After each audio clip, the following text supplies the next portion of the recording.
एक राष्ट्र एक चुनाव क्या है? ये भारत में होने वाले चुनाव को कैसे बदल देगा? कैबिनेट ने वन नेशन वन इलेक्शन को मंजूरी दी है। मोदी कैबिनेट की बैठक में वन नेशन वन इलेक्शन को मंजूरी मिल गई है। बड़ी खबर है वन नेशन वन इलेक्शन जो आज मोदी सरकार ने जिसके प्रस्ताव को हरी झंडी दिखा 8 सदस्यों की इस कमेटी ने वन नेशन वन इलेक्शन की संभावनाओं पर मार्च में अपनी रिपोर्ट राष्ट्रपति को केंद्रीय मंत्रिमंडल ने एक राष्ट्र एक चुनाव वन नेशन वन इलेक्शन प्रस्ताव को 18 सितंबर 2024 को मोदी कैबिनेट ने मंजूरी दी है, जिसके तहत राज्य और केंद्र सरकार के साथ साथ शहरी बॉडीज या पंचायत के लिए एक साथ मतदान होगा। कैबिनेट ने बुधवार को पूर्व राष्ट्रपति रामनाथ कोविंद के नेतृत्व वाले पैनल की रिपोर्ट को स्वीकार कर लिया, जिसमें कहा गया था कि एक राष्ट्र एक चुनाव विचार के लिए एकमत समर्थन है।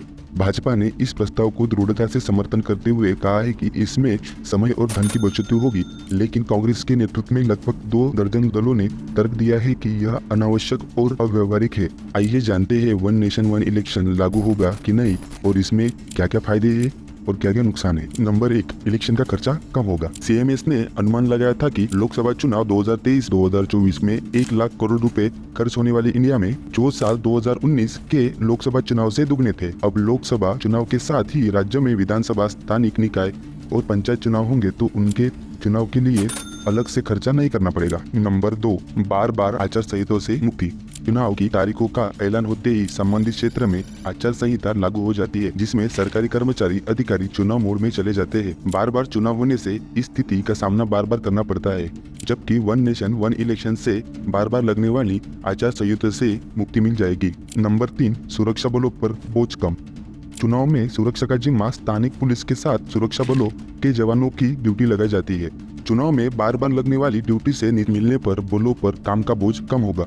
नंबर 4, विकास कार्यों में भी तेजी आएगी। चुनाव में विकास कार्यों पर ब्रेक लग जाता है। अब तक देश में हर जगह ऐसा बार होता है, मगर वन नेशन वन इलेक्शन से 5 साल में ऐसा सिर्फ एक बार होगा, इसलिए विकास कार्यों में तेजी आएगी। एग्जाम्स और एजुकेशन के लिए कम रुकावट। चुनाव के कारण एग्जाम्स में हर समय देरी हो जाती है, गवर्नमेंट एग्जाम्स रोक दिए जाते हैं, लेकिन वन नेशन वन इलेक्शन से एग्जाम में देरी नहीं होगी और जो गवर्नमेंट एग्जाम्स है वो अपने समय पर होंगे।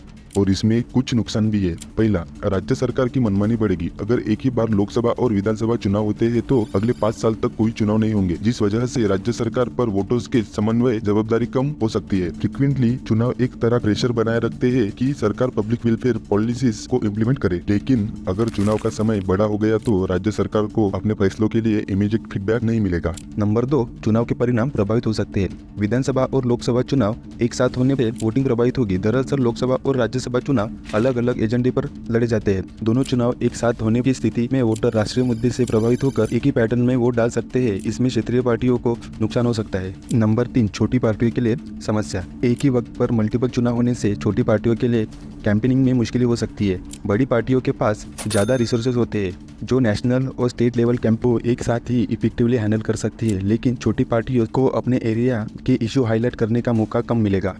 यह एक कॉम्प्लेक्स कंसेप्ट है जिसमें कुछ फायदे हैं और कुछ नुकसान भी है। यह डिपेंड करता है कि इस कंसेप्ट को कैसे इम्प्लीमेंट किया जाता है और उसके क्या रिजल्ट्स होते हैं। दोनों तरह के पॉइंट्स को समझना जरूरी है। वन नेशन वन इलेक्शन लागू होने से और क्या फायदे हो सकते हैं, आपकी राय कमेंट में बताइए। और वीडियो अच्छा लगा है तो शेयर कीजिए अपने दोस्तों के साथ और ऐसे ही वीडियो के लिए सब्सक्राइब कीजिए इंडियन अफेयर KY चैनल को। धन्यवाद।